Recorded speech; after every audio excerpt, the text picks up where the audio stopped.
Om Swastiastu. Perkenalkan, nama saya Loh Aprilia Chandra Dewi dengan NIM 211041035, Prodi Pendidikan Guru Pendidikan Anak Usia Dini. Nah, pada video kali ini saya akan menjelaskan tentang asesmen. Nah, asesmen dalam dunia pendidikan sama dengan penilaian. Nah, jadi penilaian di sini merupakan sebuah proses pengukuran, pengamatan ataupun pengumpulan data terhadap suatu kegiatan anak ataupun hasil dari kegiatan belajar anak. Nah, lalu mengapa perlu dilakukan sebuah penilaian? Nah, untuk penilaian di sini penilaian dilakukan agar kita sebagai seorang pendidik bisa mendapat berbagai informasi mengenai kemajuan anak dalam proses kegiatan belajar mengajar. Nah, jadi dengan diperolehnya berbagai informasi tentang anak, kita sebagai pendidik atau guru bisa memberikan ataupun menyampaikan gambaran capaian hasil belajar anak tersebut kepada orang tua. Selanjutnya, apa yang perlu kita nilai? Nah, untuk lingkup dalam penilaian itu mencangkup dua aspek. Yang pertama ada pertumbuhan dan perkembangan anak. Nah, untuk lingkup penilaian pertumbuhan itu meliputi fisik anak. Misalnya ada berat badan, tinggi badan ataupun panjang badan, dan juga lingkar kepala. Sementara itu pada penilaian perkembangan itu mencangkup beberapa informasi mengenai 6 aspek perkembangan anak. Yang pertama itu ada aspek perkembangan nilai agama dan moral, perkembangan fisik motorik, fisik motorik kasar dan halus. Lalu ada kognitif, bahasa, sosial emosional, dan juga seni. Selanjutnya ada pun prinsip-prinsip dari penilaian. Yang pertama itu ada mendidik. Artinya kita sebagai seorang guru itu harus mendorong anak dalam meraih sampai dia itu mencapai perkembangan yang optimal. Lalu yang kedua itu ada otentik. Nah, jadi penilaian yang kita lakukan kepada peserta didik ini kita lakukan secara berkesinambungan. Nah, lalu yang ketiga itu ada objektif.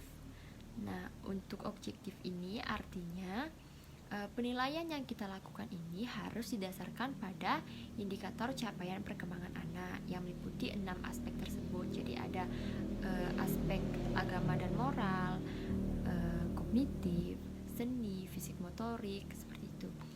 Nah, lalu yang keempat itu ada akuntabel. Jadi penilaian yang kita lakukan itu harus bisa dipertanggungjawabkan. Lalu yang kelima itu ada transparan.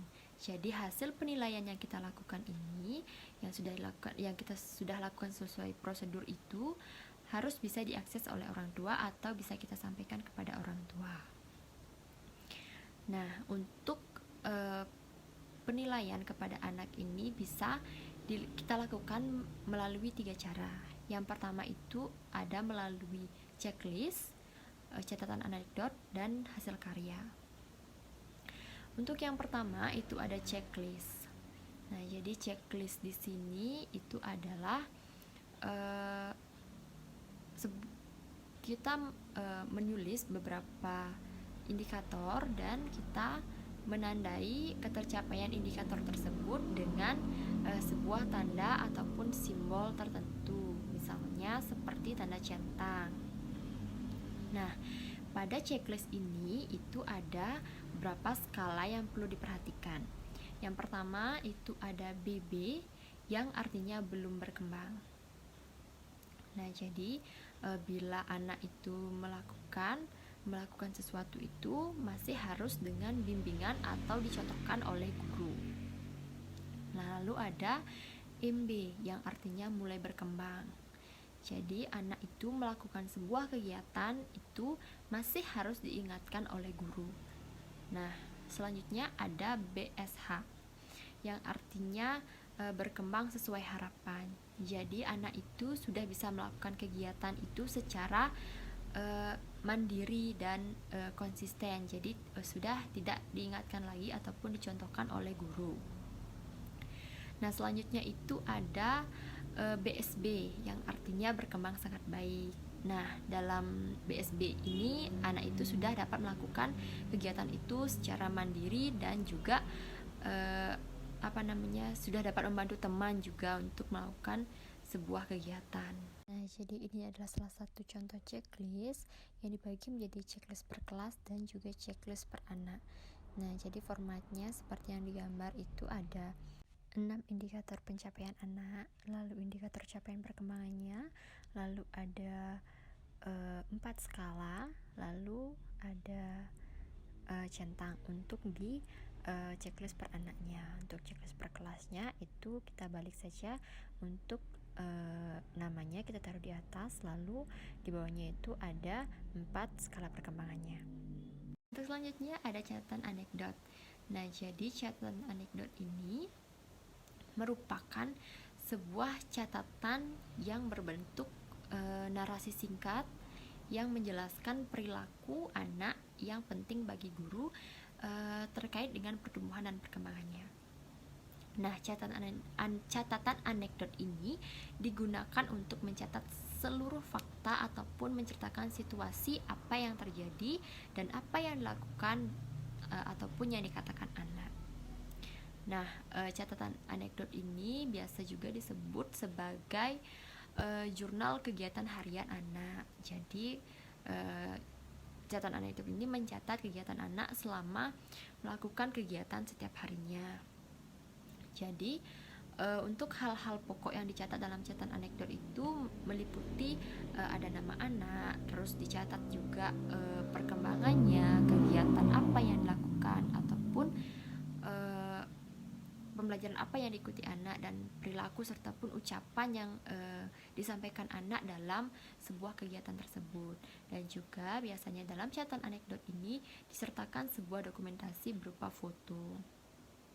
Nah, untuk cara melakukannya itu biasanya guru itu kesulitan untuk menulis setiap kegiatan yang dilakukan anak. Jadi kita sebagai guru bisa melakukan cara lain dengan cara kita itu memvideo anak dalam melakukan kegiatannya. Jadi kita rekam, setelah di akhir kegiatan, setelah mereka pulang, kita baru mencatat hasil dari pengamatan yang kita lakukan ataupun penilaian yang kita lakukan. Nah, jadi ini dia untuk format catatan anekdot. Itu ada tanggal, tempat, waktu, dan juga peristiwa ataupun perilaku, dan biasanya setelah itu baru diisi dokumentasi. Selanjutnya ada hasil karya. Nah, jadi penilaian terhadap hasil karya ini adalah sebuah penilaian yang dilakukan dari buah pikir anak yang dituangkan dalam bentuk karya. Jadi dapat berupa pekerjaan tangan ataupun karya seni yang ditampilkan anak atau yang dibuat anak. Nah, sebenarnya hasil karya ini sama dengan catatan anekdot. Namun, hasil karya ini biasanya hanya dilakukan di hari-hari tertentu dan tidak setiap hari seperti catatan anekdot. Nah, jadi ini dia contoh format dari hasil karya anak. Nah, jadi di sini kita bisa menulis hasil karya anak, misalnya apa, lalu hasil pengamatan yang kita lakukan, dan di bawahnya itu kita bisa isi dengan analisis keterangan ketercapaian kompetensi dasar yang dicapai anak.